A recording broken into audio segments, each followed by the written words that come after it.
நம்ம வீட்டில் இன்றைக்கி என்ன சமையல் சொல்லி பார்க்கலாம் வாங்க. இன்றைக்கி சாப்பாடு தயார் இல்லை, ஆனாலும் என்ன சாப்பிட போகிறேன்றதை நீங்கள் பார்க்க போகிறீங்க.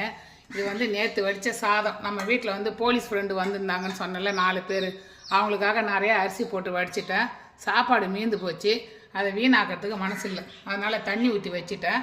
சாம்பாரை வந்து நல்லா சுண்டை பண்ணி வச்சுருக்கேன். இருந்தாலும் இந்த பழையதுக்கு வந்து இந்த சாம்பார் வந்து மேட்ச் ஆகாது. அதனால் என்ன பண்ணி வச்சுருக்கேன்னா, கருவாடு வந்து வறுத்து வச்சுருக்கேன். கார கருவாடு, கிழிச்ச கருவாடு, அதுக்கப்புறம் வந்து நெத்திலி கருவாடு, அப்புறம் ஓட்டாம்பர கருவாடு, இந்த 4 வகை கருவாடையும் கலந்து அப்படியே வந்து வறுத்து வச்சுருக்கேன். இப்போ நம்ம வந்து இதை தான் சாப்பிட போகிறோம். பழையதை அப்படியே கையை விட்டு அப்படியே கலக்கி அப்படியே அள்ளி ஒரு 4 கரண்டி போட்டு பழையதும் கருவாடும் வச்சு சாப்பிட்டா சூப்பராக இருக்கும் காம்பினேஷன். யாருக்கெல்லாம் இந்தமாரி பழையது கூட கருவாடு வச்சு சாப்பிட பிடிக்கும்னு சொல்லுங்கள். வறுத்த கருவாடு சாதத்தை போட்டு அப்படியே அந்த நீராகார தண்ணியை எடுத்து இதில் ஊற்றி இது கூட அப்படியே ஒரு 4 கல் உப்பை போட்டுப்போம். இதில் அப்படியே ஒரு 4 கல் உப்பை போட்டு அப்படியே கலந்து விட்டுற வேண்டியதான்.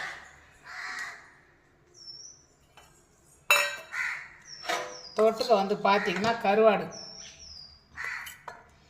உப்பு கருவாடு, ஊற வச்ச சோறு, ஊட்டி விட நீ வேணும் எனக்கு, அந்த மாதிரி பாட்டுக்கு தகுந்த மாதிரி உப்பு கருவாடும் ஊற வச்ச சோறும் தான் இன்றைக்கி நம்ம வீட்டில் மதியம்.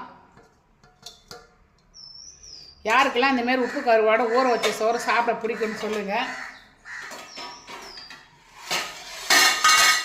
நம்ம வீட்டு சாப்பாடு பழையது, சுண்டை வச்ச சாம்பார், வறுத்த கருவாடு, ஊற வச்ச சோறு, இது வந்து நான் சாப்பிட போகிறேன். இன்றைக்கி நம்ம வீட்டு சாப்பாடு பழையதும் கருவாடு வறுத்து வச்சுக்கிறேன், உப்பு கருவாடு ஊற வச்ச சோறு. உங்கள் வீட்டில் மதியம் லஞ்சு வந்து என்னன்னு சொல்லி கமெண்ட் பண்ணுங்கள். இந்த சாப்பாடு உங்களுக்கு பிடிக்கும்னா கமெண்ட் பண்ணுங்கள், லைக் பண்ணுங்கள், சேனலை சப்ஸ்கிரைப் பண்ணிக்கோங்க. பேசும்போதே வாயில் ஏச்சி ஊறுது எனக்கு வந்து இந்த வறுத்த கருவாடை பார்க்கும்போது. நான் வந்து இப்போ வந்து இந்த பழையதும் கருவாடு வச்சு சாப்பிட போகிறேன். வீடியோ பிடிச்சிருந்தால் லைக் பண்ணுங்கள். தேங்க்யூ.